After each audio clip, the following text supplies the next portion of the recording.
Marcus Aurelius was 2,000 years ago, the strongest guy on Earth under control. An empire covering tens of millions of square kilometers. Miles influences tens of thousands of lives. Millions of individuals he oversees, most importantly strong army on Earth, has the ability of life and death across other individuals. He could have done anything he pleased. Could have withdrawn to delight and indolence. He may have readily dropped from stress and overworking into insanity. Nevertheless, he runs as one biographer would say to show himself deserving of everything, the authority and accountability assigned to him he oversees. I believe just as remarkably well to control it, not perverted by it, he lacks break under. The tension by it helps him to relax. Therefore, what is his secret? What is his life like? This guy seems like Marcus's ideal. Aurelius handles his debt effectively because of meditations of Marcus Aurelius on the personal ideas of this completely unique single dude. We have some concept, and that's the topic I want to discuss today. Marcus Aurelius's daily grind began. Like any person, the philosopher king starts Marcus in the morning. Marcus Aurelius is known to have awakened early. This is known since he conversations in meditations about suffering. Given this right, he is a morning person. However, not by nature, he is a morning guy. By custom in the morning, when you find difficulty rising from the bed, he advises you to tell yourself, being a human being requires me to report to work. This is what I produced for a huddle. Beneath the blank on condition, warm it's great. Here he says, but are you meant to feel good? No, Marcus Aurelius assaults the dawn, wakes him, and then he follows me, as I believe most successful individuals to be most productive. Do you begin the day with deliberate, choose a course of action to perform the thing that isn't simple, but starts the day off perfectly, and we can see he is engaged in some of his contemplative labor and research of philosophy. Notebook writing. There, early in the morning before he became plagued, Ed questions others seeking favors, before the terrible news was announced, before he had to rise and head off. Before the war started, he was sculpting. Free a little time for stillness and thinking about what he isn't doing. The equivalent to what many of us do in the morning when we head directly to this object before our boots touch the ground. We are drawn into the phone we are using, into the to-do schedule. We are not developing that stoic condition of mind, that ataraxia of liberty from disruption. We are not reflecting here. We are not being deliberate. We are just presenting flames starting the minute we get up, and Marcus Aurelius most obviously is used this little time in the morning to be spent in meditation. Philosophical, purposeful state, this is the way he starts the second meditation book. Once more, he speaks about the dawn. Thus he advises when you wake up in the tell yourself in the morning, the folks I interact with today will be interfering in unappreciative ways. Conceited, dishonest inquirer, and surly. He is not stating that the day is horrible. Considering who are the type of persons I have scheduled for today, what would they be like? And then he's saying this seems like, how could I be patient? How could I will know how I should handle? This helps me to predict this. This is among the Stoic concepts sensitive. One of them claims that the unanticipated hit lands most heavily. If you want everyone to be outstanding and great, if your expectations are for nothing, except green signals all day you'll be. Marcus is let down instead, aiming to foresee, based on this concept of after premeditation. You know what he says. In this chapter, see why. Are they this way? And what is my role in regarding them? He is saying never to lose. Your control over them does not right them. Strive to see the good in them. Right Marcus therefore is attempting to predict how the day will pass and define him. Eager for victory, but Marcus Rice finds a challenging work, as there is an enormous weight of obligation on he must get to work. Hence that is what he said, get in that passage, get up obtain. After what you placed here to do correctly, he tells himself all around. Concentrate and focus on your assignments. Like a Roman, he notes the example of Antoninus's adored predecessor and friend stepfather on how Antoninus organized during his daily activities, how he even arranged his toilet break to prevent time waste. He sought to arrive, and when he was try to be at work.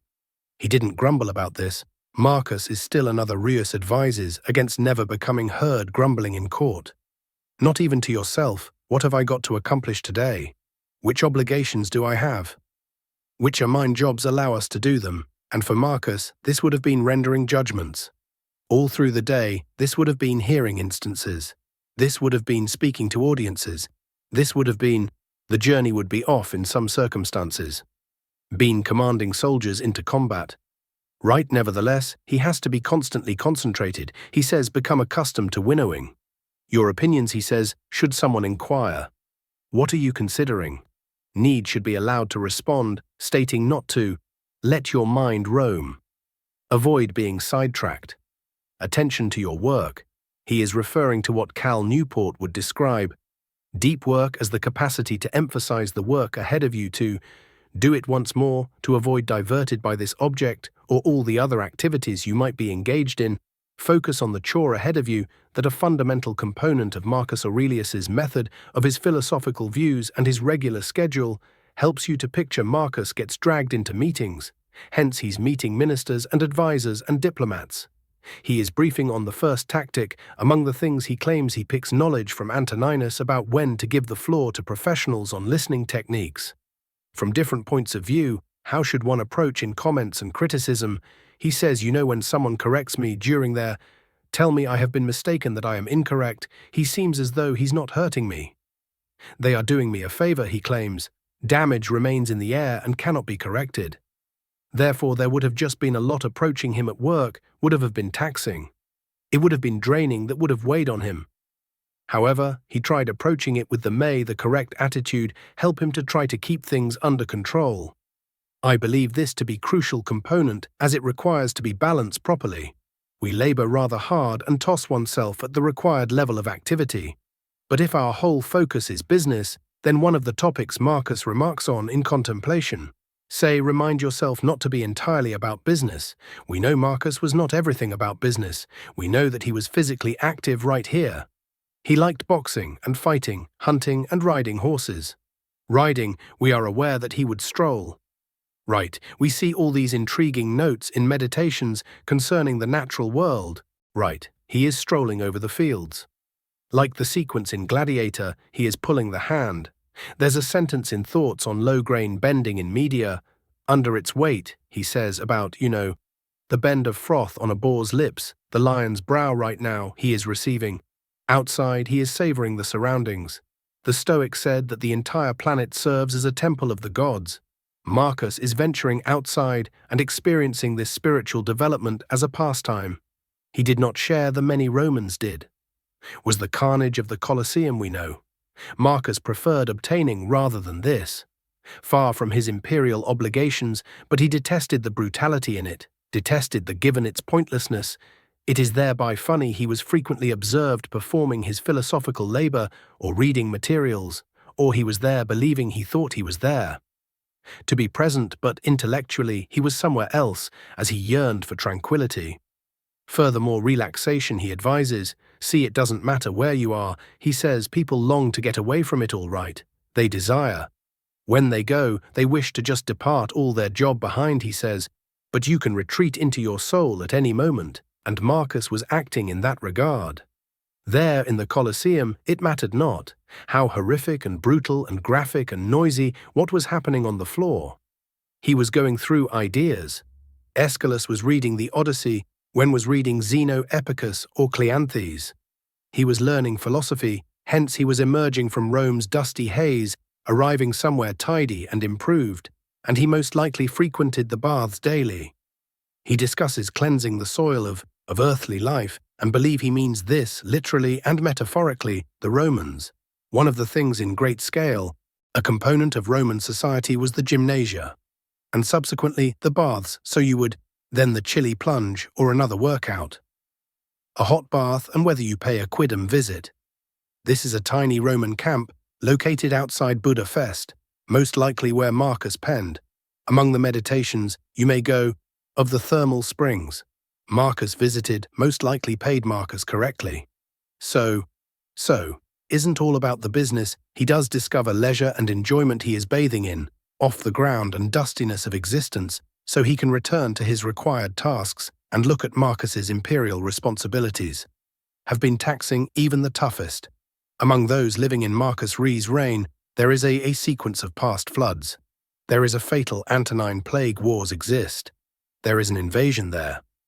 Coupons, he has family problems with health. Problems one ancient historian believes Marcus lacks the luck he has had. Deserves his whole reign and is involved in a sequence of problems the stress would cause have been unparalleled in difficulty. Would have been overpowering. There must several times when Marcus collapsed to his knees replied, "Look, I just cannot." First of all, he thought he had. He was in charge of doing it. People were depending on him, and likewise, he understood he had to have useful coping mechanisms. Strategies for handling this tension. That is a component of his journaling. Practice is what Stoicism was meant for, guiding him among all of these challenge and stress what he is doing. Attempting to be calm and focused, to prevent harmful feelings and rage, to be very active rather than reactive deliberate, and the concept of the challenges is the method derived from this. Like he is addressing challenging individuals, he's overcoming challenging circumstances, he's handling issues that have that terrible news. However, he is attempting to see it all as a chance to apply virtue. Most notoriously, when Marcus is deceived by his most reliable general, is Idus Cassus. Doesn't respond right away. Instead, he distances himself. He says nothing. He is simply trying to consider. He doesn't desire be sentimental. He does not want to let his personal emotions entwined with. Then he returns and says, look this out. Offers an opportunity for us to demonstrate, he says, to portray the Romans as well as the future.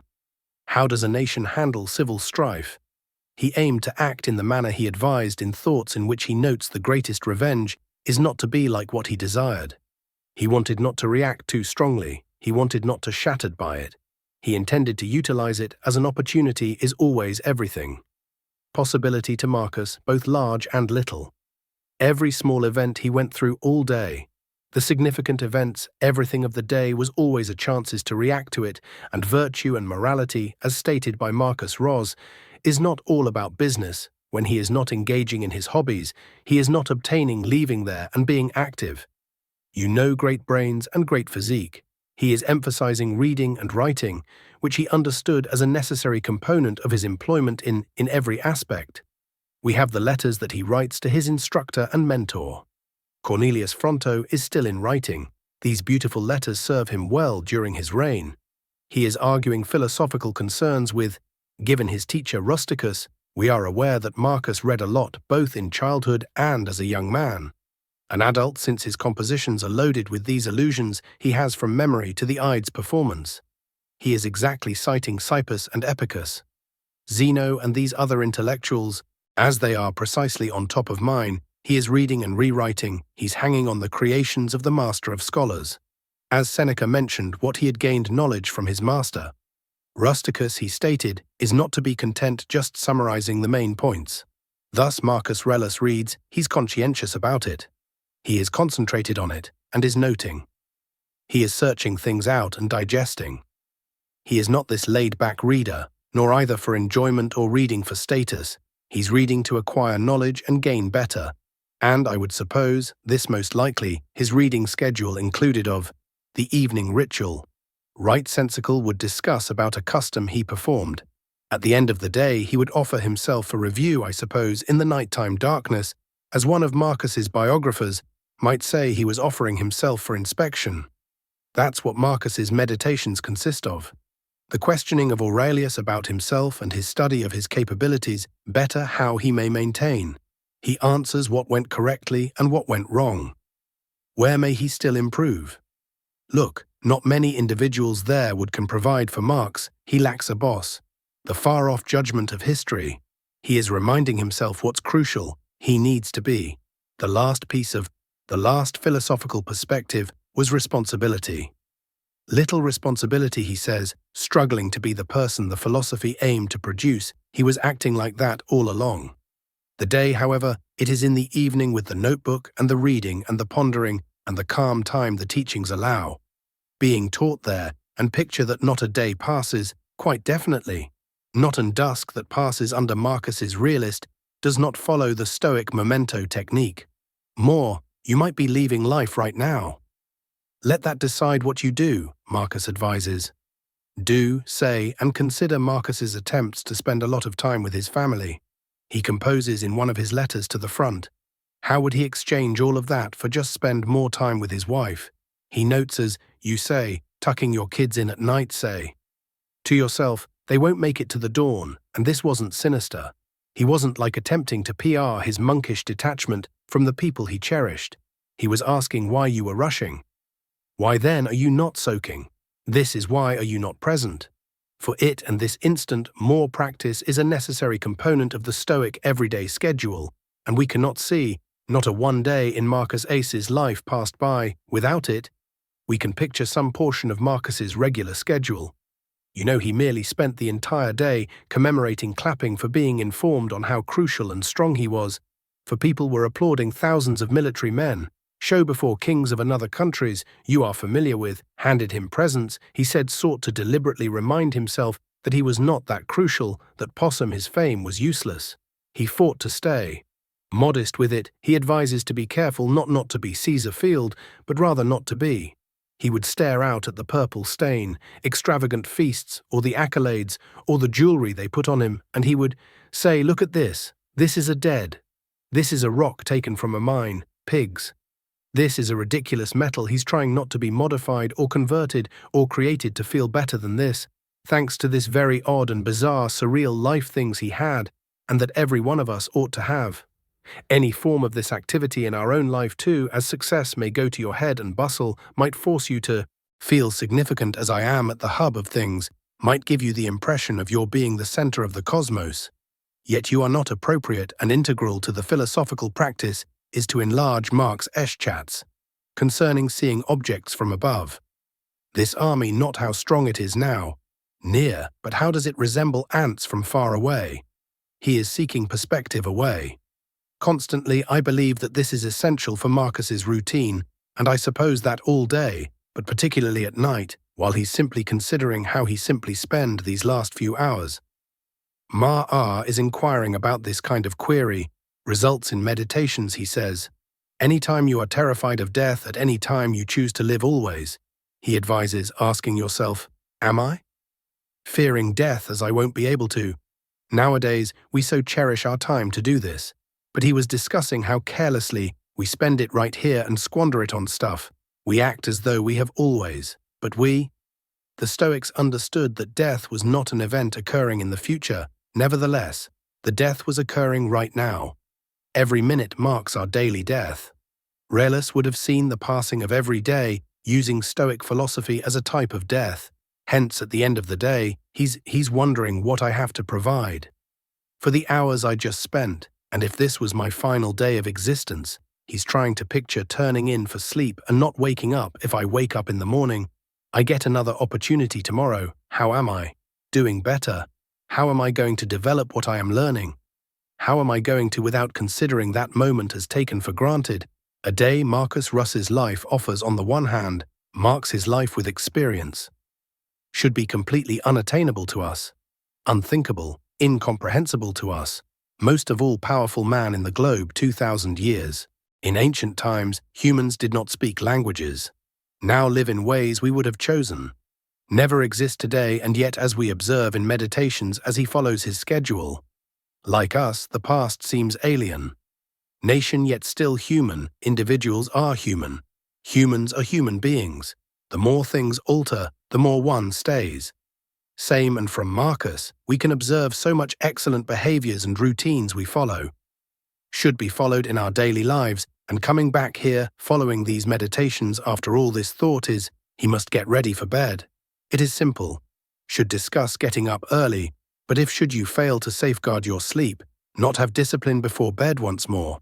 If you're rolling this phone thing till early in the morning, then attempting to wake up with the dawn you intend to suffer, and we know Marcus Aurelius was a bit of an insomniac. Most likely the tension, then the health problems kept him awake. Still, he attempted to get ready for bed and take care of yourself. You have to do so that